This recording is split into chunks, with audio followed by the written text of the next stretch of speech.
அனைத்துலக சினிமா ரசிகர்களுக்கு சினிமா கொட்டகையின் அன்பான வணக்கம். 1942ஆம் ஆண்டு வெளிவந்த அனைத்து படங்களையும் வரிசையாக பார்த்து வருவதில் அந்த வரிசையில் அடுத்ததாக நாம் அறிந்து கொள்ள இருக்கும் திரைப்படம் சிவலிங்க சாட்சி என்ற படமாகும். இந்த படத்தினை மாடர்ன் தியேட்டர்ஸ் சார்பாக டி.ஆர். சுந்தரம் அவர்கள் தயாரித்திருக்கின்றார். கதையை வாதானேஞ்சேய கவி என்பவர் எழுதியிருக்கிறார். எஸ். நடானி என்னும் இயக்குனர் இந்த திரைப்படத்தை இயக்கியிருக்கிறார். வசனத்தை பி.வி. சாரி என்பவர் எழுதியிருக்கிறார். கல்யாணம் என்பவர் இந்த திரைப்படத்திற்கு இசையமைத்திருக்கிறார். ராஜசேகர் இந்த திரைப்படத்தில் உள்ள அனைத்து பாடல்களையும் எழுதியிருக்கிறார். லேப் பணியை மாடர்ன் தியேட்டர்ஸ் சிறப்பாக செய்திருக்கிறது. இனி இந்த திரைப்படத்தின் கதை சுருக்கம் என்ன என்பதை பற்றி பார்ப்போம். சிவபெருமானின் திருவிளையாடல் புராணத்தில் 64வது திருவிளையாடலாக வன்னியும் கிணறும் லிங்கமும் சாட்சி என்ற கதையை அடிப்படையாக கொண்டுதான் இந்த திரைப்படம் எடுக்கப்பட்டிருக்கிறது. சோழ நாட்டில் வாழும் ஒரு வணிகன் நீண்ட நாட்களாக குழந்தை இல்லாமல் சிவபெருமானை வேண்டி தவம் இருந்து ஒரு குழந்தையை பெற்றெடுக்கிறார். பெண் குழந்தைதான் அது. அந்த குழந்தையை தனது தங்கையின் மகனுக்கு மனம் முடித்து கொடுக்க இளம் வயதிலேயே பேசிவிடுகிறார். இப்போது அந்த பெண் குழந்தையும் வளர்ந்து விடுகிறது. அந்த தங்கையின் மகனும் இளைஞனாகி விடுகிறான். இப்போது தன் மாமாவுக்கு செய்து கொடுத்த வாக்குறுதியை மீறி அந்த இளைஞன் மதுரையில் ஒரு பெண்ணை திருமணம் செய்து கொள்கிறான். இதனை அறிந்த வணிகர், என் மகளை மணப்பதாக சொல்லிவிட்டு இன்னொரு பெண்ணை மணந்து விட்டாயே, இனி என் பெண்ணிற்கு நான் மாப்பிள்ளை தேடி எங்கு அலைவேன் என்று கேட்கிறார். அதற்கு அந்த இளைஞனோ, மாமா, உங்கள் பெண்ணை நான் திருமணம் செய்து கொள்கிறேன், 2வது தாரமாக அவளை மணந்து கொள்கிறேன் என்று சொல்கிறான். இதனை கேட்டு வேதனைப்பட்ட வணிகன் தன் மனைவியுடன் வேதனைப்படுகிறான்.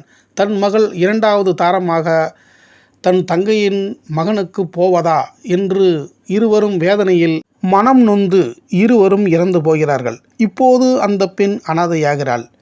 அப்போது அந்த ஊர் மக்கள் ஆதரவு கொடுத்து அந்த இளைஞனுக்கு இந்த பெண்ணை 2வது தாரமாக திருமணம் செய்து வைக்க முடிவு செய்து அந்த இளைஞனுக்கு ஓர் ஓலையை அனுப்புகிறார்கள். அவனும் சம்மதம் என்று சொல்லிவிட்டு மதுரையில் இருந்து சோழ நாடு வந்து அந்த பெண்ணை அழைத்து செல்கிறான். பாதி தூரத்தை கடக்கிறான். அப்போது இரவாகிறது. அந்த இரவு ஓர் வன்னி மரம், அங்கு ஓர் கிணறு, அதன் அருகில் ஒரு சிவலிங்கம். இதன் பக்கத்தில் இன்று இரவு தங்கிவிட்டு காலை செல்லலாம் என்று அனைவரும் அங்கு தங்கிவிடுகிறார்கள். நள்ளிரவில் ஒரு பாம்பு அந்த இளைஞனை கடித்து விடுகிறது. அவன் எழுந்து கதறுகிறான், வலியில் துடிக்கிறான். இந்த செய்தி அருகில் தங்கியிருக்கும் ஞான சம்பந்தருக்கு தெரிகிறது. அவர் அந்த இடத்திற்கு வருகிறார். அப்போது திருமணத்திற்காக காத்திருக்கும் அந்த பெண் மண்டியிட்டு கத்தி கதறி அழுகிறாள். எனது தாய் தந்தையரையும் இழந்துவிட்டேன், நான் மணக்க இருக்கும் கணவனையும் இழந்துவிட்டேன், நான் என்ன செய்வேன் என்று கதறி அழுகிறாள். இதனை கேட்ட திருஞான சம்பந்தர் சிவபெருமானிடம் வேண்டுகிறார். பாடல்களை பாடி கெஞ்சுகிறார். சிவன் மனமுருகி அந்த இளைஞனை உயிர் பெற வைக்கிறார். உடனே திருஞான சம்பந்தர் உயிர் பெற்ற இளைஞனை நோக்கி, உங்கள் இருவரின் திருமணம் இங்கேயே இப்போதே நடக்கட்டும் என்று சொல்கிறார். அதற்கு அந்த இளைஞனோ, என் ஊர் மக்கள் உறவினர்கள் இருக்கிறார்கள், எவரின் சாட்சியும் இல்லாமல் நான் எப்படி திருமணம் செய்து கொள்வது என்று கேட்கிறான். அதற்கு திருஞான சம்பந்தரோ, இதோ இங்கிருக்கும் சிவலிங்கம், கிணறு, வன்னிமரம், இவைதான் உனக்கு சாட்சி, இவளை திருமணம் செய்து கொள் என்று சொல்ல அவன் அவளுக்கு தாலி கட்டி மனைவியாக்கி கொள்கிறான். பிறகு அவர்களை ஆசீர்வதித்து அனுப்பி வைக்கிறார் திருஞான சம்பந்தர். தனது 2வது மனைவியுடன் மதுரைக்கு சென்ற அந்த இளைஞனுக்கு அங்கு எதிர்ப்பு காத்திருக்கிறது. முதல் மனைவி 2வது மனைவியை ஏற்றுக்கொள்வதில்லை. இருவரையும் சமாதானம் செய்து ஒரே குடும்பமாக வாழ்கிறார்கள். அடிக்கடி அவர்களுக்குள் வரும் சண்டை ஒரு நாள் மிகப்பெரிய விஸ்வரூபம் எடுத்து நிற்கிறது.